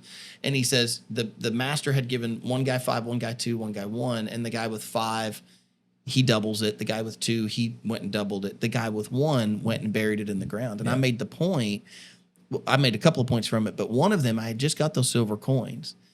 And a talent is usually a measurement in the ancient world. A talent was usually, not always, but usually a measure of silver. Mm-hmm. And a talent would have been something to the tune of about 75 pounds of silver. Oh, Yeah. holy cow. So the guy who gets 1 talent it's not like, this is what I said to the church. I was like, it's not like the master left him $10 and he put $10 in a coffee can and went and buried it. He was left with like, I did the math on it, and it came up to like $83,000. If you, in today's currency, $83,000 worth of silver, and he went and buried that in the ground. Yeah. That looks totally different in my mind than what I originally think when I think of a talent. Here's one coin, Yeah, maybe even a big coin, you know, but you bury that. Yeah. This guy only got 1. And by the way, I also made the point in that what happened when the guy went and buried it, how much was he operating from now? 0. 0. Yeah. So even though the Lord gave him $83,000, it's not even a little bit. He gave him a lot, and he gave him 1. The moment that the guy buried it, he's operating as if he has 0. Yeah. And that's a challenging thought when we think of like what the Lord has given us, and then we act like we have nothing. You know, actually, even more so, I said this in the sermon, but I love the line enough. I'll share it with you because I think you'll like it. We're actually even worse than the guy that buried the talent. In the book of James, you don't have because you don't ask. Right. And when you do ask, you don't receive. Why? Because you don't believe? Because you'll spend it on your pleasures. Ah. The guy who buried the talent looked at the master and said, I know you're a hard man who reaps where you haven't sown and who makes where you haven't, done anything. And so he said, I buried your money because I was scared of you. I buried it, but he pulled it out of the ground in its entirety and said, here, have what is yours. At least that guy recognized that it was the Lord's. We take what the Lord's given us and we spend it, act like it's ours. Oh, brother. And so, right, when you think of it like that, you're like, oh, ow. Yeah. that's like even worse. Yeah. And so, anyways, man, I teed off on all that to say I had this like excitement about these gold coins. And when's the last time I felt excitement? Like what you said, the joy of giving in the sense of like, I'm giving to some, and this is from the guy that's like in all of it. I'm in all the things, every ministry, every school thing. And dude, I'm telling you, like, there's a conviction even right now to think like, when's the last time that I felt the joy of giving to the Lord in the same way that I felt that joy in quotes over here, like that joy of receiving some silver coins that I had like invested in something that's going to grow. Yeah. And yet when it comes to church, do I have that same feeling? Man, sometimes I don't. Yeah. I'm being, to be really honest, I don't know that I've had that feeling of feeling like I'd invested in something when I've given, I give, but sometimes it definitely feels like it's out of obligation. Dude, not even obligation. I forget that I give and I budget that way. Yeah. I'm saying I build myself out of the joy that you're talking about. Yeah. And I feel like I do a good thing. I calculate it, but when I calculate, I'm like, oh, there's 10%, and maybe there's even a little bit more. There's tithes and there's offerings, and I give in that regard. I'll be honest. I know for a fact, I can say without a doubt, I don't have that joyous feeling of giving to the Lord. It's not an offering that I have that I give to Him and I receive the benefit of that anymore. It's fallen into the category of obligation and a budget, and I've removed the opportunity for blessing. Now, I firmly believe I'm sowing into the kingdom. I'm giving to the Lord. Yeah, sure. And I know that He'll be faithful, as His word says, to reward in His own time. All of this, all of what I have is His anyway. You know, and that has never been a struggle for me. Everything I have, from the quality of Bible I have to the cell phone to the clothes, like that's the Lord, and I honor Him and bless Him with the good things in my life. Not a question. But this simple act of offering something to Him is lost. And I think it's lost in our church. And if we talk about a culture of giving in our church, why wouldn't we go a step further and remind people of that feeling? Hey guys, we really need to, I need you to have this joy. I'm not, if your giving doesn't change at all, then our position doesn't change. Yeah. But what could change is you receiving a blessing that the Lord intended for us to have in the beginning. Yeah. You know, I have a means of saving right now that comes from rounding up of Acorn. Oh yeah, I've heard of that app. Yeah. I even downloaded it once, but I don't think I ever used it. There's times that I wonder, I'm like, why am I paying $3 to do something I could do on my own? But anyway, it's like $3 a month. It's Yeah, really stupid. I'm sure you save more than $3 a month. Oh, for sure. Yeah. And so, you know, it just rounds up. And every time I make a purchase, it rounds up. And then every time that rounding up hits $5, it takes $5 out and, you know, puts it in my Acorns account. And then it divides it up over different investments or savings or wherever I wanted to put it. And here's the thing. I just thought about Acorns when you were saying that. I haven't thought about it for the last 4 or 5 weeks. I've not thought about that. Even earlier today, we were talking about what accounts that going into. Acorns was not in my mind. Yeah. And I feel like in a certain way, we treat our tithe and offering like that. Like you that set it Acorns. up and forget it. Yeah. And then there will be someday, there'll be a return. You'll be like, oh man, I totally forgot about rounding up. And now Yeah. Acorn's got $1,000 in it or $5,000 in it. Like that joy will come at the end. But in the meantime, like and that's what their product is built on. Right. Sow the seeds, sow the acorn so that someday you'll have a mighty oak, right? So Yeah. that's what their product is built on. Forget that you're saving. That's what it's about. Right, for sure. But there's a joy that's lost when I have those, when I'm, you know, putting that money into Acorn and I'm not thinking about it. I'm literally just, you know, it's kind of like the joke. It's like, well, you know, every time Kelly makes a purchase on Amazon, it's going. At least I'm getting a part. yeah. At least there's a 0.5%. Yeah, going we're into savings. rounding up in Acorn. You know, Actually, man, something that we've learned that's working really well right now is to utilize credit card points. oh yeah, I'm a big fan. Oh man, I'm on a cashback card. So yeah, I now have 2. We were working on Kelly's credit this year, so we got her. So I did it with a card, and I was doing all groceries and gas. Yeah. Which is my highest bill. Oh groceries yeah, category for sure. Yeah, for sure. Like that is my highest monthly outgo. It's more than mortgage and everything else is that one credit card. And now we've divided that over to help work on Kelly's credit, and so we've gotten her a card, and both of them can get as much as 3% cash back. That's awesome. And then now on the new one she's got, there's all these places that are benefits, and so if you buy such and such amount, not only do you get your cash back, but like we just had one at Lowe's the other day, and it was if you spend $50 at Lowe's, you get $10 cash back plus your 3%. Whoa. And so like we're utilizing those. We're going through and we're like watching. So I needed to buy a window that got broken. And so I'm like, get that $10 Lowe's, you know, I'll put it on that card. So then I got 3% for the $400 window plus $10 more. On a window you're going to buy anyway. That I was going to have to buy anyways. Exactly. And so, man, I've been doing that with several things. Dude, you can accumulate on stuff you already have to buy. You can accumulate. I mean, at this point, I've done it 3 times over with my one card that I had before I got married to Kelly. I've done it 3 times over where I've had like $1,500, $1,600 Of cash back. of cash sitting there, and then when I needed something, I was like, I'll just use my points. I'll cash in my points. And the way it does it, like it takes it off your credit card bill. So then I just go buy whatever on the credit card and then use the points to pay that off. Yep. You know, off of that credit card. But Yeah. equivocally, it's free. Man, that's been. See, again, there's like, I do that and I'm like, yeah, look how savvy I am. You know, I don't feel that when it comes to giving to church. Yeah. Because like you said, I automate it. I make it so that I can kind of forget it. And in the moment, like I've never begrudgingly given. It's not like I've ever given to the church and like, I agree. Me neither. I'm not in that category, but yeah, I've never felt a heaviness like, oh, I shouldn't be giving this. no, It's never not even been once. that. But I certainly have never, and man, this is not purposeful, but full confession, I have never really felt the joy of I'm sowing into the kingdom with what I'm about to do. Oh man. And I know in my brain that I'm sowing into the kingdom, Yeah. but I've never felt the joy of sowing it.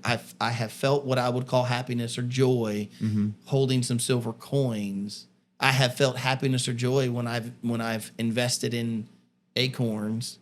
You know, I kind of forget that one, but even the day that I set it up, I'm like, well, this is fun. Like I'm telling you, when it comes to giving at church, there's a conviction that says, you know, we should totally think that way. What is the way to combat that? Is it instead of automatic payments, when Sunday comes, you tell people, all right, get out your phone, give to this, and when you do this, know. I mean, if we articulate out loud as pastors, know that you are giving and growing the kingdom. Yeah. And then you make that real for people.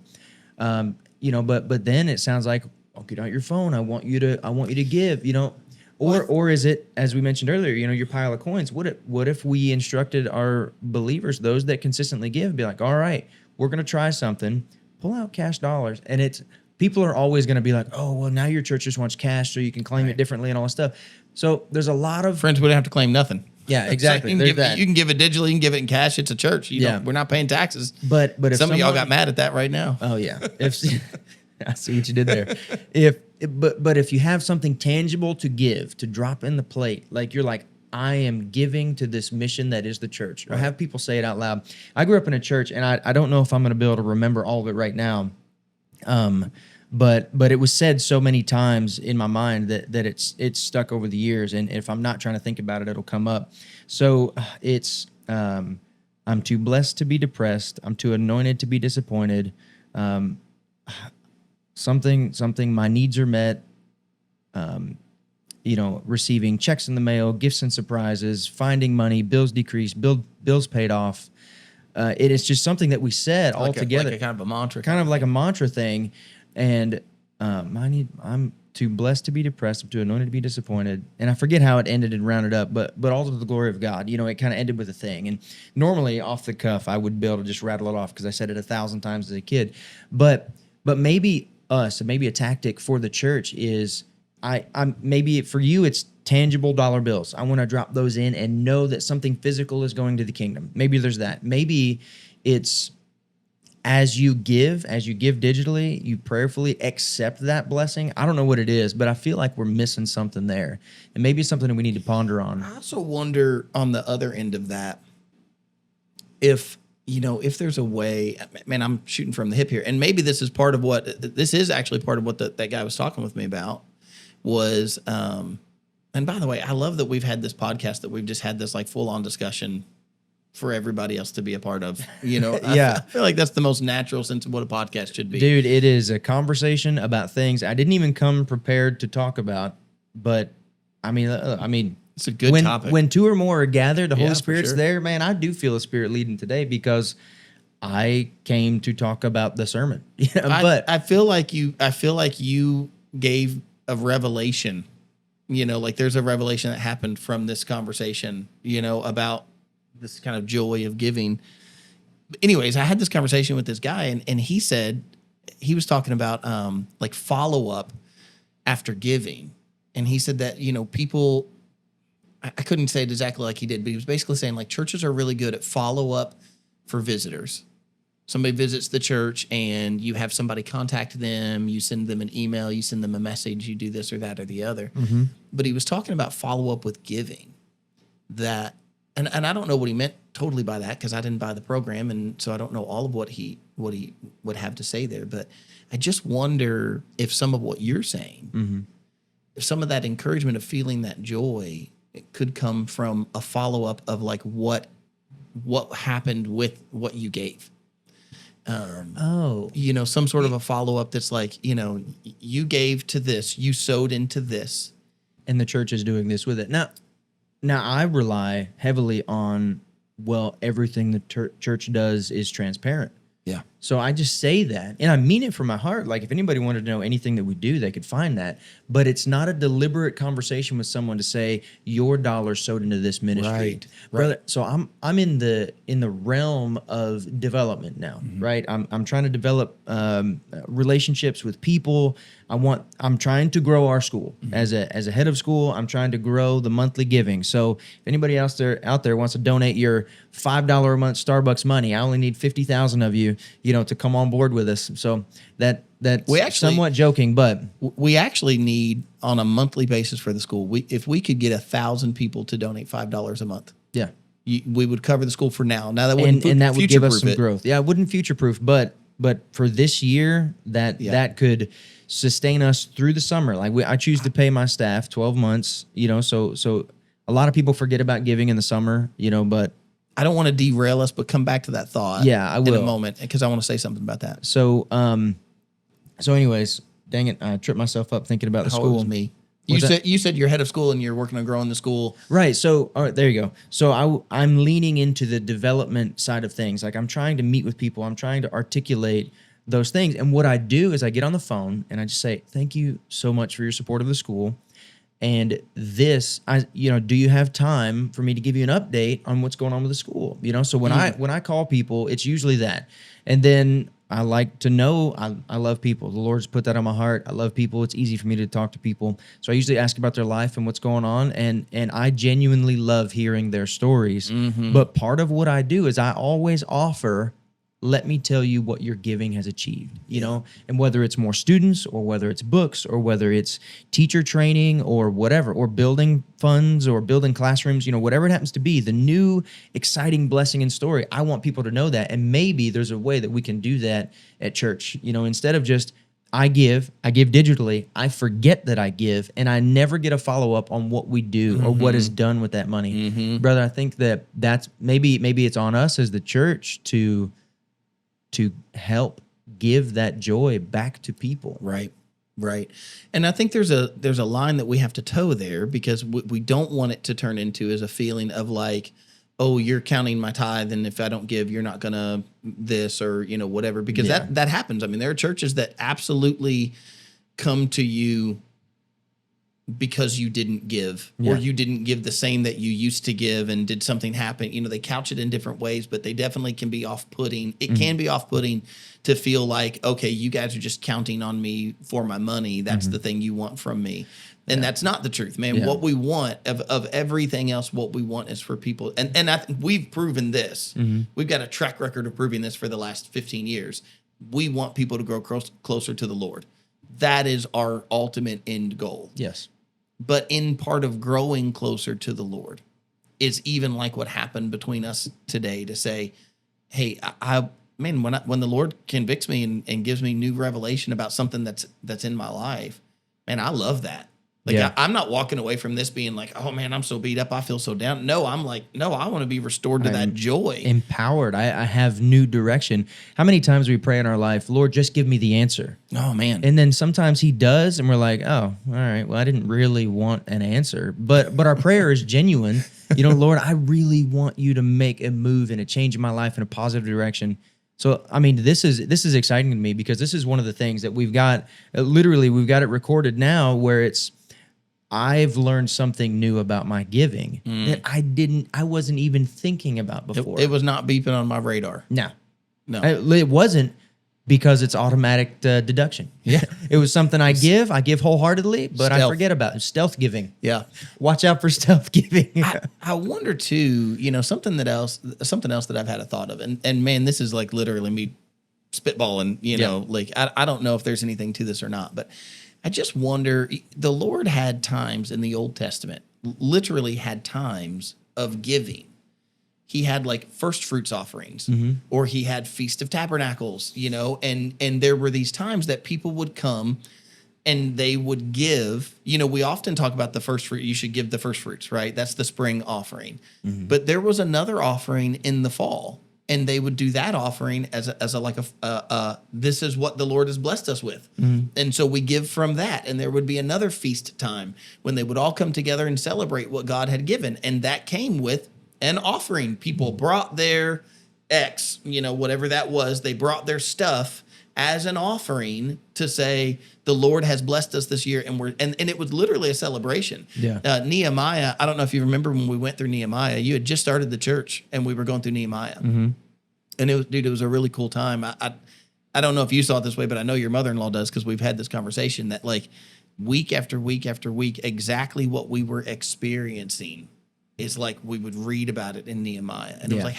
you can't make this stuff line up the way that this is lining up. Oh, yeah. And but in Nehemiah, if you remember, Nehemiah finds out that, remember Nehemiah's trying to build the wall around Jerusalem. Yep. When they had come back in, and they were working. It's like that one he's got a sword in one hand and a trowel in the other. Right. They're defending people that might attack them in war, but also trying to get that wall built. And they built the wall in like 56 days. Yeah. I remember that was like a big deal. Oh, yeah. And so, but inside of that, they found out they were in the middle of building that wall, and they found out that there's this Feast of Tabernacles. Mm-hmm. You might remember this because it's also called the Feast of Booths.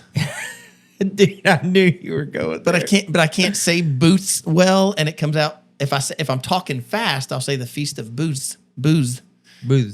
Yeah.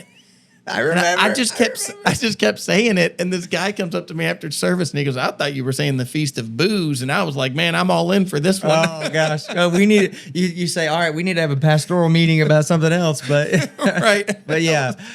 I will never forget that being like the next week, because I always do a recap. I remember the next week coming in, and I was like, "We're going to call it the Feast of Tabernacles." There from you go. This point forward, way better. It is the Feast of Tabernacles. Yeah. Actually, I was teaching through the book of John with the high school youth group the other day, and we actually kind of did a recap of the Feast of Tabernacles and the lamps they used to light around the city and why they tabernacled and all these things. So anyway, so I mean, I think it's important, but I think back to your point of how there were certain times of year of giving. There, just so you know, there's a red flag that goes off in my mind that this might be one of those good ideas that we should stick with what people are already doing, because people aren't. This is just a thought that came in my mind. People aren't not diligent enough. People aren't disciplined enough to save up for 6-month giving. You know, you really need to give every paycheck because people will just miss it. Yeah. And maybe I don't know, man, maybe we are getting more, because people set up automatic giving. If they didn't, then they would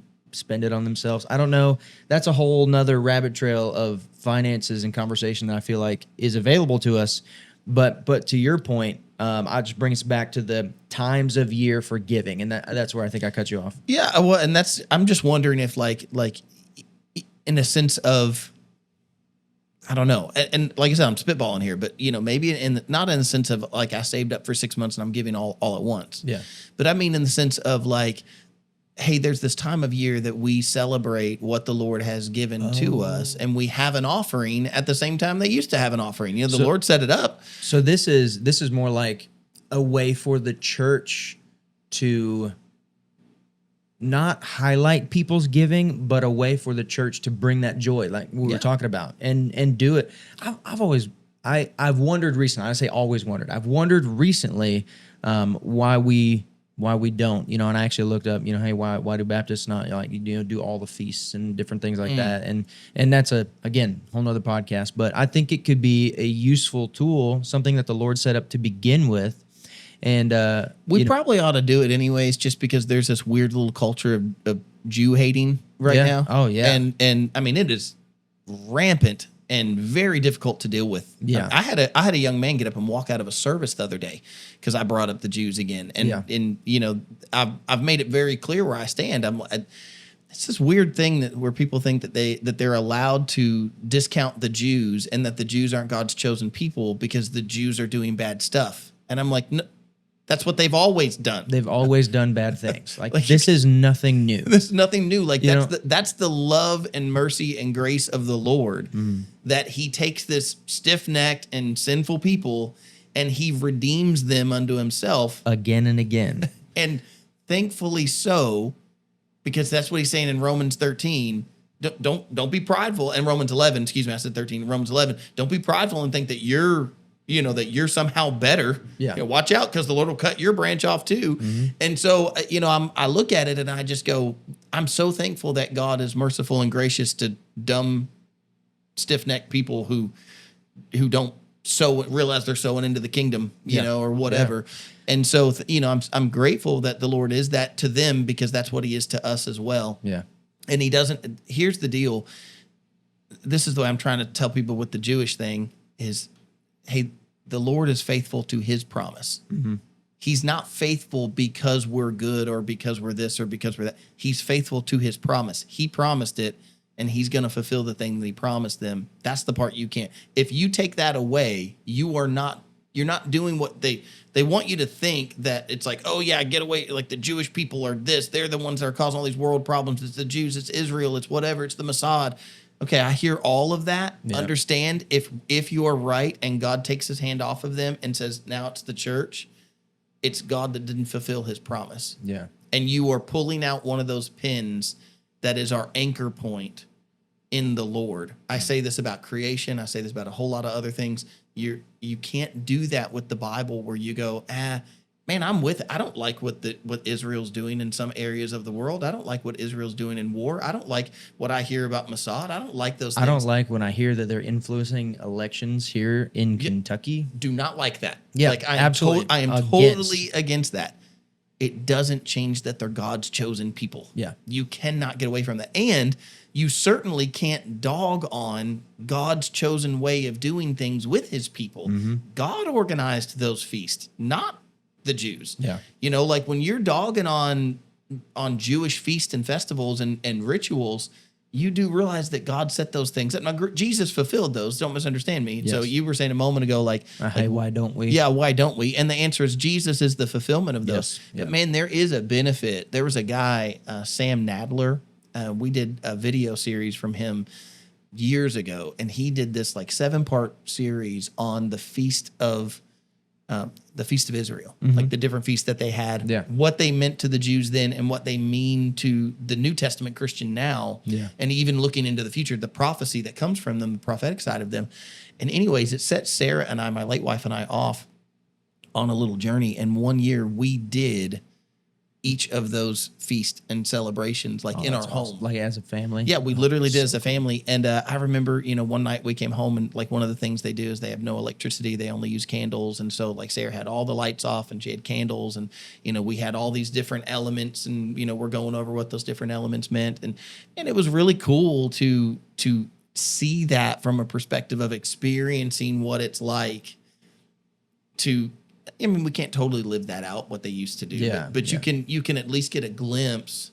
And I don't know, it just brings a new perspective of, what God had called them to do. To summarize all of that, man, I think we should. I think it does bring value. I think it's a way. So all of that kind of segued from how do we bring this joy of giving back? Maybe one time a year we utilize certain, as the Israelites did, and they gave. Maybe the church can use these times to highlight what the Lord is doing with those funds and finances, et cetera. So and the person can self-examine in that. If you and I can be sitting together in a studio with a couple of microphones and headphones, and the Lord used that as a revelation time. Yeah. If there's a moment for somebody to be able to not highlight like the church highlighting a person and their personal giving, but if you're able to highlight what the Lord's doing, and then somebody can recognize what they're able to feed into and begin to feel the joy of that, man, I think there's probably some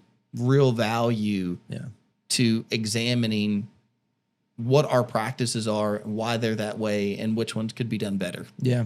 I mean, that's when we talked earlier about people have done this church growth thing forever, that they had these conversations too. They just didn't have it on a microphone and on camera. Oh, for sure. So I mean, our elders, like we're going to get together and we're going to constantly look at that 1% better, right? One little thing can we do better in this ministry, et cetera. And that's what growth looks like. Yeah. And before you know it, we'll have achieved 100% growth over what we are now just by doing the little things every day. And this to me is the beginning of one of those things. And maybe it has to do with a revisiting of, the Jewish practices and not ceremonies, but times of year. Yeah, feast and festivals and offerings. But all of that said, it's part of us doing it better, part of us doing ministry better by seeing needs and by seeing areas of growth and making change, right? So, the real sad part about this would be is if we had a great conversation like this and we did nothing out of it. So, I mean, now we got a lot of people that could hold us accountable and be like, hey, we talked about this. What are we doing? Where are we at? So I challenge, those of us here that are local to the church for sure, don't let it go. Yeah. Like, let's do this together. Let's make our church better. The final thing I'll say is to confirm, about the joy of giving, right? To bring all of it back around to that joy of giving. When I open, so I've got a document. I mentioned to the elders the other day. I think I shared it with the elders the other day. I've got a document of the projects that help the church, right? And some of them are very tangible. Some of them are security concerns. Some of them are infrastructure, building, and various other things, right? I shared that with the elders. But before that, I had shared it with a few individuals in the church because they asked me to. Yeah. And one of the things that came up was I have a door that's held shut by a horse pin and hasp. I was like, I need a security door, a steel door with a mullion with a crash bar, panic bar. So we're more in code and in compliance, and it upgrades our security posture. And it was like $2,000, something like that. It might have been $1,750. And I put that out there, and someone read through the list of needs in the church, and where they didn't give.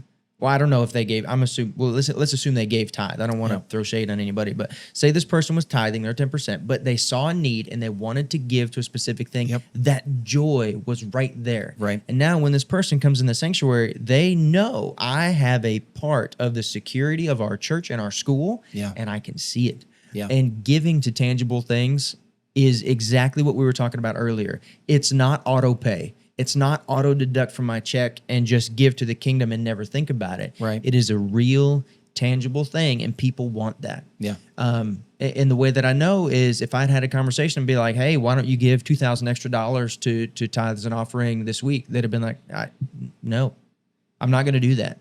You know. But when you put a need out there, people buy into that. So I think for me, that's just a final confirmation of the need of the church, the need of the individual to return and find the joy of giving again. Yeah.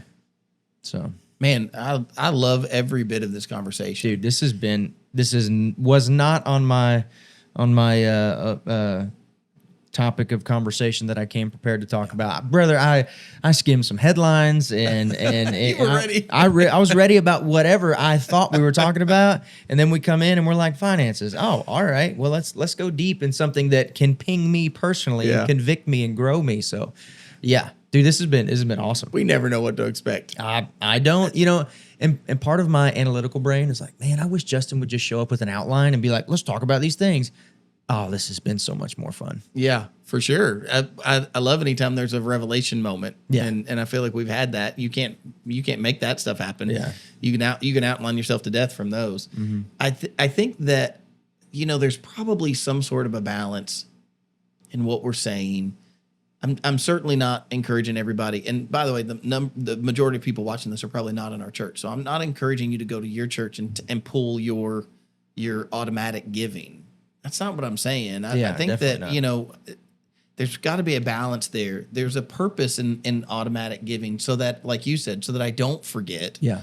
And like we pointed out earlier, there's probably a reason people have done certain things in a certain way. And so to make sure that I don't forget, I set it up as automatic. That's a wonderful tool to be used. I just think it allowed us a means of maybe softening what we were actually doing and robbed ourselves.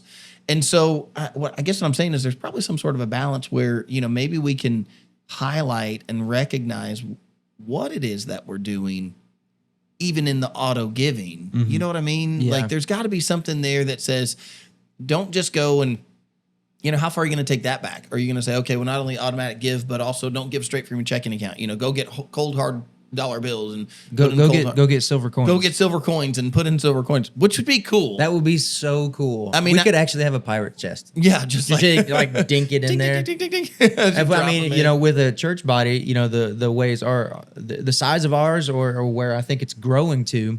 Yeah. We might be able to have that Donald Duck moment. No, yeah, okay. straight into the coins, right? We're not gonna do that. No, but man, I mean. Giving is a part of worship. Yeah. And you give when you give, there is a sense of trust that happens. It says, I'm giving to the Lord, mm-hmm. and I'm trusting the Lord for my needs, and I'm also trusting the church to do, righteous things with this money. Yes. And that's probably the rub for some people is that churches have not always been righteous and upright with that, and churches have squandered that. And I think we have to fight really hard to combat that. Mm-hmm. An interesting thing, I know I can't believe the camera hasn't cut off. but we're still going. So we're going hard. We're going long. We're going strong. The AC's backing us up. It probably actually is. I'd say so. It's an overheating problem when it's on 4K. But I found out recently that Joel Osteen does not take a paycheck from his church, and he never has. Never has he ever taken a paycheck from his church. And even recently, people have tried to say, yeah, but I mean, does the church buy his house and buy his cars and buy his jet and this and that and the other? And then like that kind of got shot out of the water. Like he's not even driving fancy cars and whatever. And I mean, he's, makes millions of dollars off of his book sales. Now, I'm not a Joel Osteen fan. Don't misunderstand me. I think that, there is a responsibility for preachers and pastors to be watchmen. We're Ezekiel 33 watchmen. We're set on the wall to call a warning, and you cannot tickle everyone's ears. And so I'm not advocating for him, but I'm also saying that, man, like I thought I was impressed to find out that here's a guy with at one time the largest church in America, and he's never, even when his church was at its pinnacle and they're buying Dallas Cowboy Stadium or whatever it was, maybe not Cowboys, but Dallas Stadium, and so, I mean, they bought a whole football stadium at one point. This is an area I have no knowledge on. So not only did I not come prepared for it, I know Joel Osteen from some books, and the general feel I get of him on the internet is like, I mean, like the best description I've ever heard. I'm just saying, like, if you wanted Joel, if you see this and you want an objective opinion on yourself from some random dude in the middle of Kentucky that butchers rabbits, whatever, I just get this online internet, and from churches in general, like it comes up in conversation and all this other stuff. So, anyways, hey, I don't know what that's worth to you, brother, but. Not that you have to change anything for me. I'm just saying. But it is inspiring that he's never taken a salary, those types of things. Like that's news to me, and I trust you implicitly, but I would say, that's something I would look up. The other one that kind of surprised me was is it Rick Warren, another big author, big pastor. He and I don't know if this was part of his ploy, but he claims to give 90% of his salary and live on 10. Wow, says you. So like instead of giving and tithing 10%. And living on 90, he has worked his way, and with his book sales and all these other things, that he's able to live the other way. And he also claims to drive like a Toyota Corolla and stuff like that.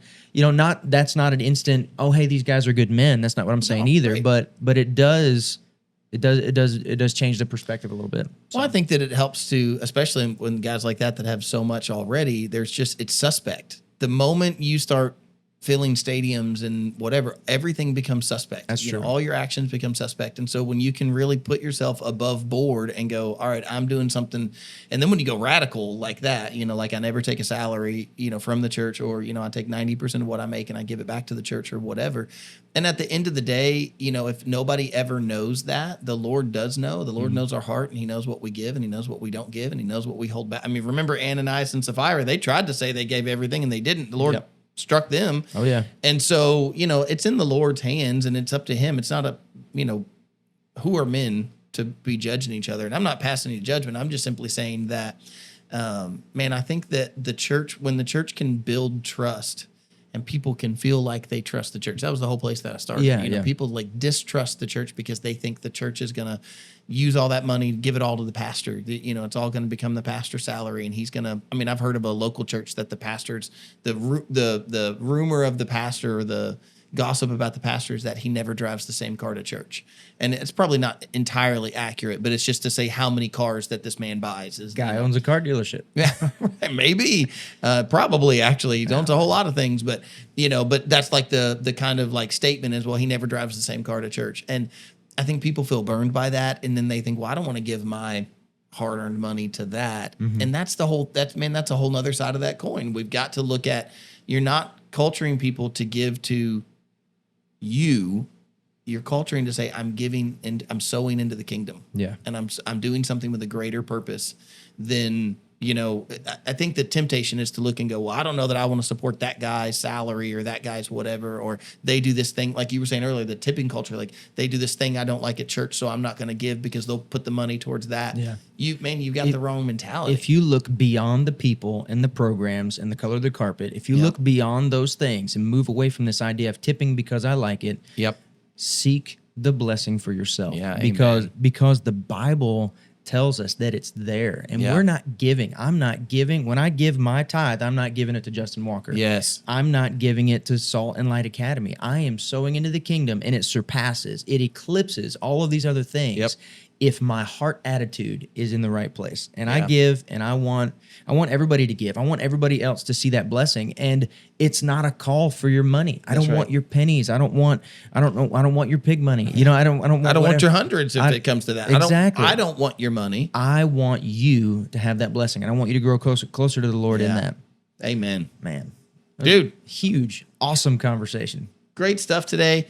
We didn't talk about the sermon, but we did talk about giving. Yeah, the So- sermon was great. I wish we could have teed off more on the celebration. I have a piping sunburn to prove it. Oh man, I should have wore a hat that day. The celebration was so cool. Yeah, I feel bad on one hand because the amount of work. It's typical Justin fashion to think like it's just we could pull it together. yeah, it's real, and You guys did great, by the way. They pulled it together. I wasn't able to be there. I had a pre-committed date with my wife, and I'm not sorry for that. man, they did. The AV team probably got the brunt of it. Yeah. and everything out. then the praise and worship team got the brunt of having to stand out in the sun. Mm-hmm. Not that I didn't participate in any of those. I was in all of them. I told Roy I said, man, other than preaching today, I've literally spent my entire day carrying stuff back and forth. Yeah. So that was fun. Yeah. But at the end of the day, to see, I got there. I got to church on Sunday, and I started getting nervous. And I was like, "What if like nobody shows up? What if we just created what we used to have at Salt and Light, which is we have an event, and everybody's like, I'm not sitting out in the sun to worship." No. And man, it was. I heard different counts. It was hard to count everybody, out in the field like that. I personally did a count, and I counted everybody in the field. I heard you all got the like kids. 412 or Yeah, I was something. right at 412. Yeah, and Karen told me she counted and got like 430. Yeah.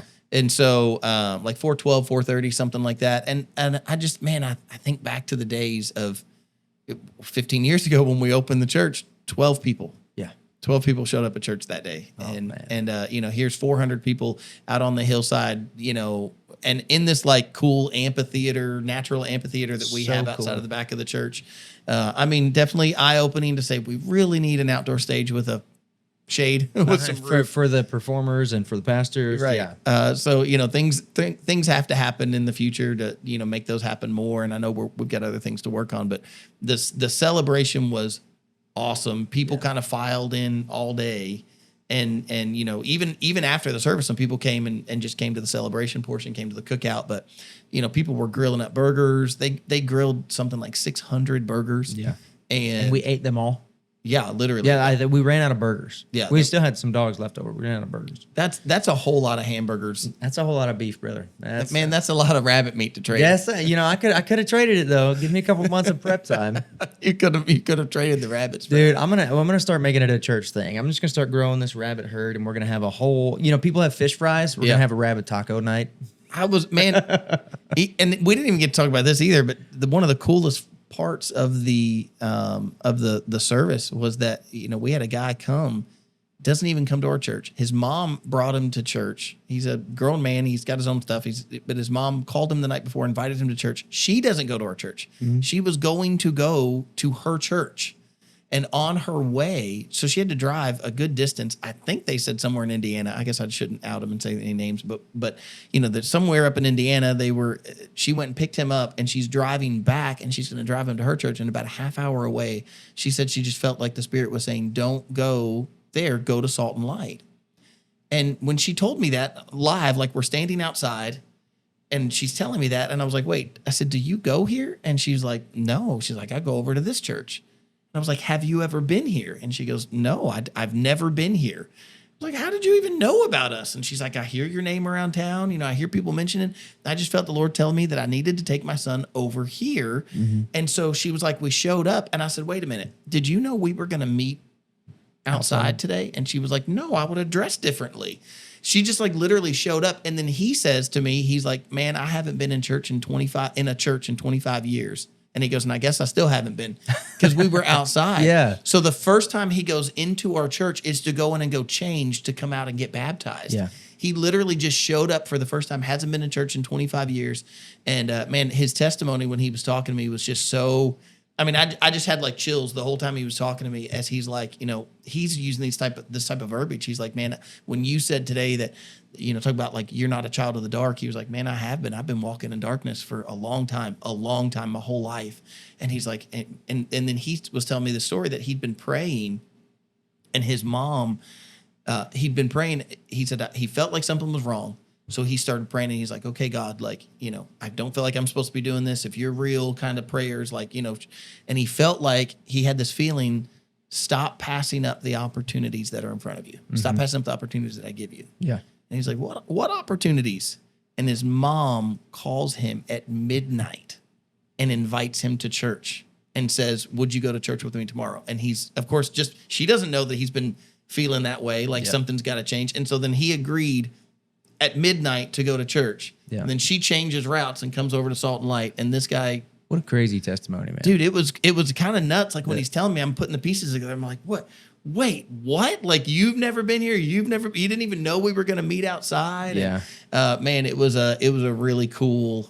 It was really cool. Matt came up to me after and he shook my hand, and he was like, man, if nothing else, it was worth it for that. Yeah, you know, absolutely. And that's the mindset, guys. We're here to save one. Yeah. Like we'll save as many as we can, and as many as the Lord puts in our path. But man, the testimony of one. Yeah. All the setup, all the hard work, every bit of it was worth it.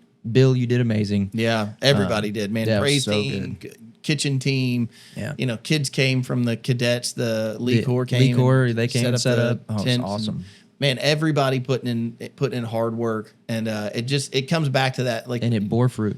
Yeah, nobody can do this thing on their own. I mean, we've got to recognize nobody's an island in this. So, yeah. All right, dude, I think we got to end it. Yep. Thank you all for joining us today on Pulpit the Podcast. Pulpit the Podcast. All right, man. See y'all next time. If you need hope, come closer. If you need fire, come closer. He turns the broken into gold and the dry bones